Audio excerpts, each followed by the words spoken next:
Challenge है CBSE वालों को, कोई सा भी पेपर दे दें, क्वेश्चन ऑर्गेनिक का उसी में से आएगा। 50% है ना, चलो 35 नंबर है ना, देख लेना सब इसमें से है। अबे नहीं है, मजाक समझ रहा हो।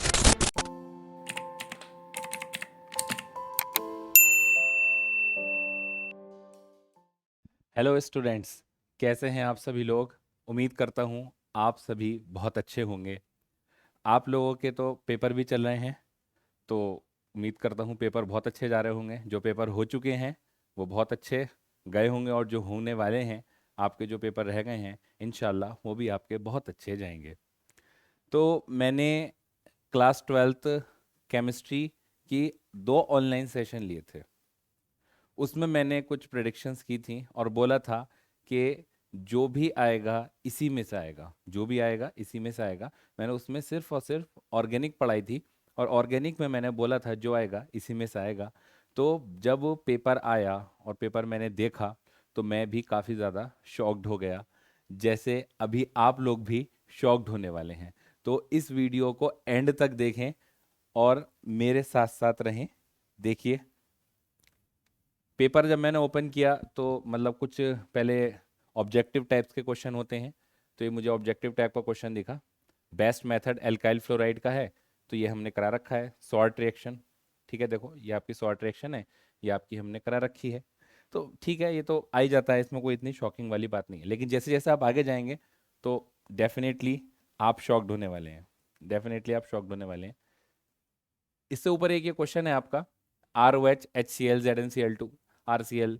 ये आपको और कुछ नहीं, लुकास टेस्ट है, ये आपका लुकास टेस्ट है। तो ये मैंने वीडियो में कम से कम 4-5 बार डिस्कस किया है, तो मैं इसका लेके भी नहीं आया हूँ, क्योंकि काफ़ी बार इसका डिस्कशन हो चुका है। और ये कोई बहुत बड़ा ऐसा नहीं है कि हाँ सर आपने ही पढ़ाया तो आया है, ठीक है। चलो आगे देखते हैं। फिनॉल को अगर हमने ब्रोमीन वाटर से रिएक्ट किया है, तो फिनॉल ब्रोमीन वाटर। आ गया क्वेश्चन ब्रोमीन वाटर का। मैंने देखो, हो सकता है थोड़ा सा आपको क्लियर ना हो रहा हो, क्योंकि ये मैंने स्क्रीनशॉट लिए हैं। हाँ, आप लोग टाइमिंग ज़रूर देख सकते हैं, 1 घंटा 28 मिनट पर आपको दिख जाएगी। यहाँ पे देखो मैं लिखा हुआ है 100% पेपर यहीं से आएगा, और आज मैं उसको प्रूव कर रहा हूँ। जो मैंने प्रिडिक्शन की थी, अल्हम्दुलिल्लाह वो बिल्कुल सच हो गई है। आप देखिए, देखते जाइए आप आगे मेरे साथ। क्वेश्चन ये आपका हिंसबर्ग रिएजेंट से लिया गया है, और हिंसबर्ग रिएजेंट का प्रोडक्ट पूछा था जो इनसॉल्युबल है एल्केलाई में। जो एल्केलाई में बेटा क्या है, इनसॉल्युबल है। तो देखो मैंने यहां पर, आप बहुत ध्यान से देखिए, ठीक है, थोड़ा सा अपने मोबाइल की ब्राइटनेस बढ़ा लीजिएगा। मैंने यहाँ पर हिंसबर्ग रिएजेंट कहा, ये KOH लिखा हुआ है आपका, KOH मतलब एल्केलाई, और ये इसमें इनसॉल्युबल है, यानी आपका जो आंसर होता वो सेकेंडरी एमाइन आंसर इसका होना था, सेकेंडरी एमाइन आंसर इसका होना था। और ये मैंने पढ़ाया था वीडियो में, और ये आ चुका है। चलिए आगे चलते हैं। ये आपका है when excess of alkali is treated with ammonia, ammonolysis का क्वेश्चन है। पूरी अमोनोलाइसिस मैंने आपको कराई थी, और इसका देख लीजिए आप, आंसर खुद चेक कर लीजिए कि कौन सा आएगा। एज इट इज क्वेश्चन आपका ये बन गया है। देखो RX की एक्सिस में लिखा हुआ है, यहाँ पर नीचे एक्सिस ये भी लिखा हुआ है, और इन्होंने भी यही पूछा है। एक्स मतलब हेलाइड होता है, इन्होंने हेलाइड एक ले लिया, कोई सा आयोडीन वाला ले लिया है, और एक्सिस में कहा है कि एल्काइल हेलाइड एक्सिस में हो। तो देखो मैंने भी एग्जैक्ट यही क्वेश्चन आपका कराया है, एग्जैक्ट यही कराया है क्वेश्चन, आप जाकर चेक करिए। A mixture of ortho nitrophenol and para nitrophenol can be separated by steam distillation. बिल्कुल यही यही क्वेश्चन मैंने आपको कराया है, और इसका मैंने रीजन भी बताया था, इसका मैंने रीजन भी बताया था। देखिए आप इस वीडियो में, ऑर्थो एंड पैरा नाइट्रोफेनॉल को आप स्टीम डिस्टिलेशन से सेपरेट कर सकते हो, क्योंकि ये आपका स्टीम डिस्टिलेशन से अलग हो जाता है, और पैरा वाला नहीं होता। ये स्टीम वोलेटाइल है, ऑर्थो वाला स्टीम वोलेटाइल है, जबकि पैरा वाला नहीं है। आगे चलते हैं भाई। हाँ, ये क्वेश्चन भी जबरदस्त है। ये क्वेश्चन भी मतलब, आप देखो, क्वेश्चन था write two difference between amylose and amylopectin. ठीक है, मैंने यहां पर आपके 3 डिफरेंस दिए थे, ठीक है, वीडियो में।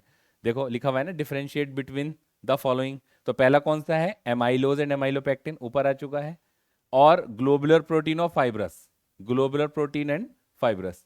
मतलब ये मैंने 3 क्वेश्चन दिए थे, 2 एज इट इज आपके पेपर में आ गए हैं, 2 एज इट इज आपके पेपर में बेटा आ गए हैं। और आगे चलते हैं। हाँ, ये था आपका why haloarene less reactive towards the nucleophilic substitution reaction, how does the presence of nitro मतलब NO2 group at ortho and para position in haloarene increase the reactivity towards nucleophilic substitution reaction. इस video में मैंने, आप इस time पर जाकर देखिए, इसको पूरा एक्सप्लेन किया है।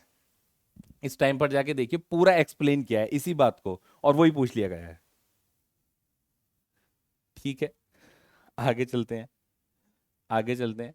Benzoic acid does not undergo Friedel-craft reaction. पता नहीं अपनी वीडियो में कितनी बार बच्चों से पूछ लिया, कितनी बार, कि तीन ऐसे हैं जो फ्रिडल-क्राफ्ट रिएक्शन नहीं देते हैं। पहला आपका बेंजोइक एसिड है, और नाइट्रो ग्रुप बेंजीन पर, या एनिलीन, ये तीनों आपके नहीं देते। और देखो मैंने रिएक्ट ये करवाया भी है कि बेंजोइक एसिड ये फ्रिडल-क्राफ्ट का रिएजेंट है, फ्रिडल-क्राफ्ट नो रिएक्शन। ठीक है, Friedel Crafts no reaction, as it is question आ गया। फिर HCHO is more reactive than CH3CHO towards addition reaction, addition of HCN। तो addition of HCN मतलब न्यूक्लियोफिलिक सब्स्टिट्यूशन है, सॉरी न्यूक्लियोफिलिक एडिशन है। तो आप इसमें देखिए, मैंने बिल्कुल ये वाला क्वेश्चन आपका कराया है। ये HCHO है, ये CH3CHO है, और इनका ऑर्डर भी लिखवाया, और भी इनमें लिखवा दिए थे, और इनका रीजन भी बताया है। तो आपको रीजन पूछ लिया गया है। ठीक है भाई, चलो और आगे चलते हैं। देखो ये वाला क्वेश्चन देखो आप, ये वाला क्वेश्चन देखो, ये मैंने वैसे ही करा दिया था, ये रिएक्शन में था नहीं, मुझे याद आया मैंने करा दिया रिएक्शन में। और बिल्कुल देखो आप, वही क्वेश्चन आ गया, बिल्कुल आप देख सकते हो, ये एग्जैक्ट क्वेश्चन आ गया, ये एग्जैक्ट क्वेश्चन आ गया। ठीक है, ये दोनों क्वेश्चन भी आप वीडियो में जाके निकालो। अगर किसी ने वीडियो देखी है तो प्लीज कमेंट बॉक्स में लिख दे कि हाँ सर ये वीडियो में क्वेश्चन हैंगे दोनों। ग्रिग्नार्ड के मैंने एक एक क्वेश्चन कराया आपको, एक एक क्वेश्चन कराया, आप जाके चेक करिए पूरी वीडियो। हाँ, ये क्वेश्चन देख के तो मैं भी शॉक्ड हुआ था, ये क्वेश्चन देख के तो मैं भी शॉक्ड हुआ था। आप देखिए कि compound A with molecular formula C4H9I, क्या लिखा हुआ है, C4H9I। पहले देख लेते हैं इसको। ये एक प्राइमरी एल्काइल हैलाइड है, ठीक है, प्राइमरी एल्काइल हैलाइड है, एल्काइल हैलाइड। फिर इसकी रिएक्शन किससे कराई है, अल्कोहलिक KOH से, अल्कोहलिक KOH से पहले बना लेते हैं। और इन्होंने कहा है, ये इसको A बोला है, और ये जो प्रोडक्ट बना है इसको इन्होंने B बोला है। Compound B react with HI, और कंपाउंड बी बोले कि ये HI से रिएक्ट कर गया। ठीक है, टू गिव C दे दिया, जो कि आइसोमर है A का। C जो है वो आइसोमर है किसका, A का। व्हेन A रिएक्ट, जो है when A react Na metal, जब A को आपने रिएक्ट कराया है Na metal in the presence of dry ether, it gives compound D, और कंपाउंड D ये बन रहा है। आप अब देखिए आप देख लीजिए इस क्वेश्चन को, मैं थोड़ा सा और जूम कर देता हूं, क्योंकि ये थोड़ा सा अच्छी क्वालिटी में नहीं है, क्योंकि मैंने स्क्रीनशॉट खींच रखे हैं। आप इससे मिला लीजिए जाके, क्या लिखा हुआ है, C4H9I। आप इस कंपाउंड का देख लीजिए, ये कंपाउंड, एक मिनट, एक मिनट, एक मिनट, एक मिनट, ये कंपाउंड ये लिखा हुआ है CH3 CH CH3 CH2Br, 1 2 3 4, 3 3 6, 2 8 और 1 9, C4H9, यहाँ पर Br है, Br है, सॉरी Br है, Br। बस इन्होंने Br की जगह क्या चेंज कर दिया बेटा, I चेंज कर दिया है। उसके बाद अल्कोहलिक KOH डाला है, देखो यहाँ पर इन्होंने यहाँ पे अल्कोहलिक KOH डाला, अल्कोहलिक KOH डाला है, अल्कोहलिक KOH के बाद HBr डाला है, इन्होंने HI डाला है। बिल्कुल आप, हेलाइड तो हेलाइड ही है, वही काम है सेम आपका। ठीक है, उसके बाद इन्होंने क्या डाल दिया, Na ड्राई ईथर डाल दिया, और यहाँ पर भी इन्होंने Na ड्राई ईथर डाल दिया। मतलब और क्या कहा है, आइडेंटिफाई द कंपाउंड ABCD, और हमने पहले लिखा हुआ आइडेंटिफाई द कंपाउंड ABCD। मतलब इतना एग्जैक्ट क्वेश्चन, आप सोचो, मैं खुद शौक था कि यार इतना एग्जैक्ट कैसे। ठीक है, चलिए आगे चलते हैं।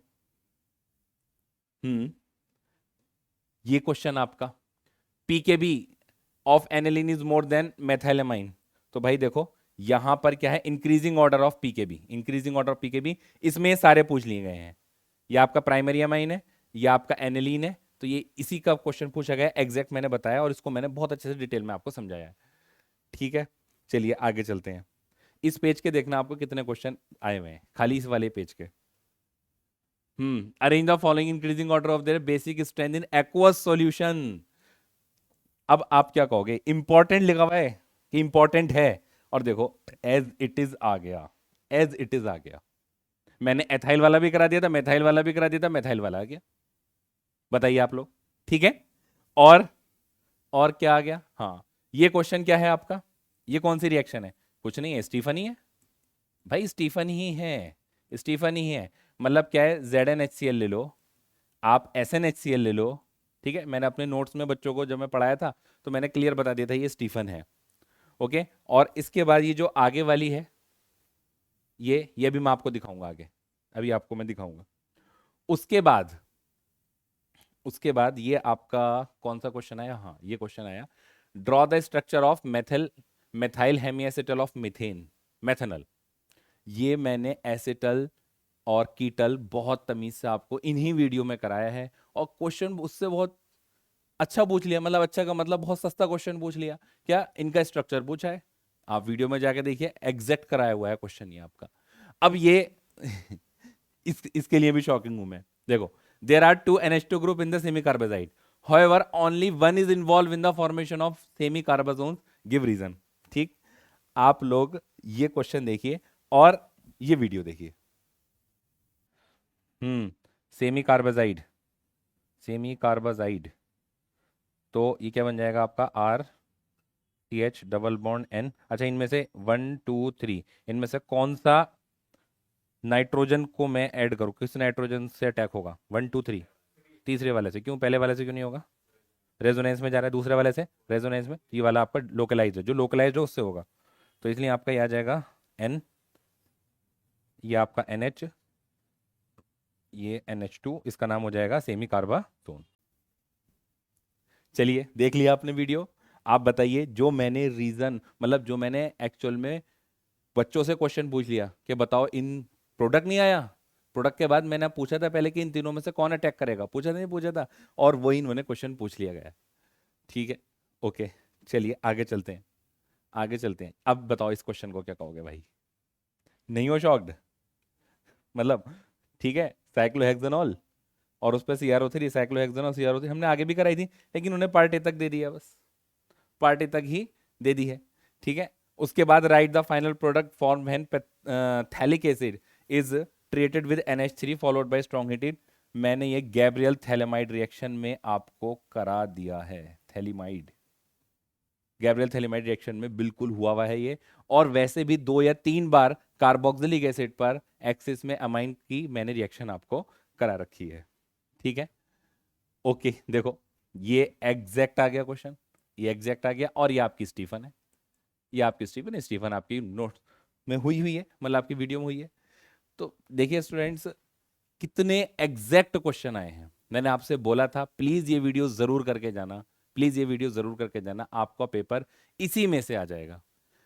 बहरहाल, एक बात आपको मैं और इंपॉर्टेंट बता दूं, देखिए जिन लोगों ने मेरी पूरी वीडियो देखी, या किसी भी और यूट्यूब चैनल की या ऑनलाइन कोई भी वीडियो देखी एग्जाम से 1 दिन पहले 2 दिन पहले, और वो बच्चा पूरे साल नहीं पढ़ा, वो बच्चा पूरे साल नहीं पढ़ा, तो वो 100% अगर उसके क्वेश्चन वीडियो वाले या ऑनलाइन वाले आ गए तो वो 100% अटेम्प्ट करके नहीं आ सकता, ठीक है। जैसे मेरे कुछ स्टूडेंट्स ही हैं, उनके पास ये PDF थी, उनके पास वीडियो भी थी, मैंने अपने सामने बिठा के कराया था, उसके बाद भी वो कोई 80% करके आया है, कोई 90% करके आया है, कोई 95% करके, हाँ कोई बच्चा कंप्लीट भी करके आया है। उसका रीजन ये है, अगर आप पूरे साल ध्यान नहीं देंगे पढ़ाई पर, तो 1 2 दिन पहले कराया हुआ 100% आप वहां जाकर नहीं कर सकते, कुछ ना कुछ आप भूल जाओगे, कुछ ना कुछ। इसलिए आपको क्या ध्यान रखना है, वो बच्चे जो अब 11th में आए हैं, वो बच्चे जो अब 12th में आए हैं, या वो बच्चे जो 12th पास आउट कर गए हैं, अब वो नीट या जे की कोचिंग करेंगे, आपको डे 1 से ही ईमानदारी से प्रिपरेशन करनी है, पढ़ाई करनी है। आप जिस भी इंस्टीट्यूट को ज्वाइन करें या जो भी ऑनलाइन क्लासेस ज्वाइन करें, कोई भी ऑनलाइन क्लास, कोई भी दुनिया का टीचर या कोई भी दुनिया का इंस्टीट्यूट आपको सेलेक्ट नहीं करा सकता जब तक आप खुद ईमानदारी से मेहनत ना करें। आपको जरूर मेहनत करनी पड़ेगी, अदरवाइज आप ऐसा नहीं कह सकते कि मैं एक्स सर के पास जा रहा हूं और वो मुझे मेरे दिमाग में सब कुछ भर देंगे, नहीं। जो भी टीचर है या जो भी इंस्टीट्यूट है वो आपको सिर्फ गाइडेंस देते हैं, वो आपको गाइडेंस देते हैं या फिर इस तरीके की कोई वीडियो दे देते हैं जिसमें से क्वेश्चन फंस जाते हैं। लेकिन ये भी आप तब कर पाएंगे जब आपने पूरे साल ईमानदारी से मेहनत करी है और एंड टाइम पर आपने इन थोड़े से पार्ट पर फोकस कर लिया और वहां पर आ गया तो आप 100% कर कराएंगे। ठीक है, तो इसीलिए जो बच्चे मुझसे 11th में या 12th में पढ़ना चाहते हैं, अच्छा मुझसे मुझे एक बात का थोड़ा सा अफसोस रहा। ठीक है, मैं थोड़ा सा लेट हो गया यहाँ आने में, मैंने ऑनलाइन प्लेटफॉर्म पर, वरना मैं आपकी फिजिक्स की ही ऐसे ही शॉर्ट वीडियो बनाता और कंप्लीट केमिस्ट्री की बनाता। ठीक है, मेरे फिजिक्स में भी काफ़ी क्वेश्चन एज इट इज़ आपके फिजिक्स के पेपर में आए हैं जो मेरे नोट्स में या मैंने जो बच्चों को अपने ऑफलाइन क्लासरूम में कराए हैं।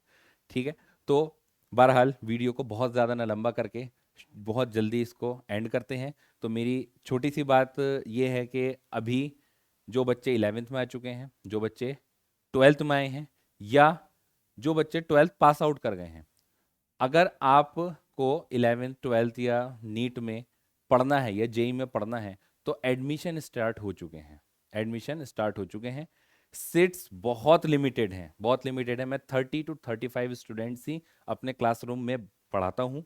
ये क्लासरूम हमारा अमरोहा में है, अमरोहा में कैलसा रोड पर, अमरोहा में कैलसा रोड पर है। ठीक है, आपको फर्दर इंफॉर्मेशन के लिए, फर्दर इंफॉर्मेशन के लिए इस नंबर पर कॉल करनी है। जो भी इंफॉर्मेशन है, अपनी रजिस्ट्रेशन कराना है, रजिस्ट्रेशन स्टार्ट हो चुके हैं, सीट बुक करानी है तो आप जल्द से जल्द सीट बुक करा दीजिए, अपनी रजिस्ट्रेशन करा लीजिए इस नंबर पर। अगर ये नंबर आपका रिसीव नहीं होता है तो आप इसके व्हाट्सएप पर मैसेज कर दीजिए, व्हाट्सएप पर मैसेज कर दीजिए आप लोग। ठीक है, अपनी क्लास डालकर, तो हम आपको जल्द से जल्द कांटेक्ट कर लेंगे, क्योंकि कभी कभी ऐसा होता है काफ़ी तरह कॉल्स होती हैं तो उनको रिसीव करने में थोड़ी सी प्रॉब्लम होती है, इसलिए आप व्हाट्सएप कर देंगे तो आपको 100% हम अप्रोच कर लेंगे। क्लास 12th जो बच्चे अब आए हैं उनकी क्लासेस लगभग 20 मार्च के आसपास स्टार्ट होंगी, बाकी नोटिफिकेशन आपको कंप्लीट आ जाएगा 20 मार्च।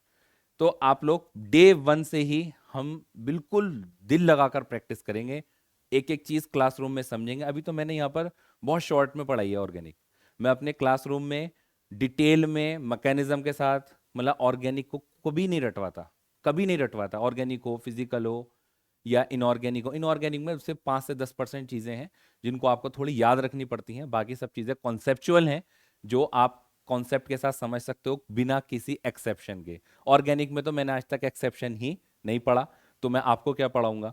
बहरहाल आप, उम्मीद करता हूं सब लोग बहुत अच्छे चल रहे होंगे अपनी पढ़ाई में और आगे भी आपको बहुत ज़्यादा अच्छा करना है, आगे भी आपको बहुत ज़्यादा अच्छा करना है।